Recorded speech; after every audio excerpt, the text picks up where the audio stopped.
Seguridad naman at paglalagay ng Karagdagang Cctv sa 14 na government-run hospital sa Pangasinan.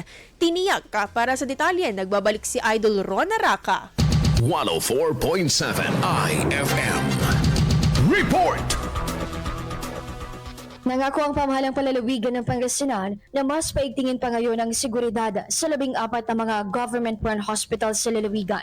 Ito ang inihayag ni Governor Ramon G. III sa naganap na press conference kasunod ang pagkakatagpo ng naunang naiulat na ninakaw na sanggol sa Lingayen District Hospital.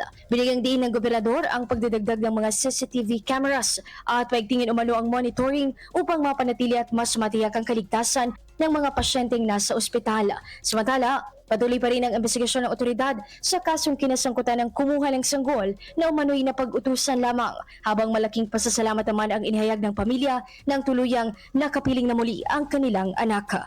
Mula rito sa IFM Degupan, ito si Idol Ron Araca. Tatak, IFM. IFM News. IFM News. IFM News.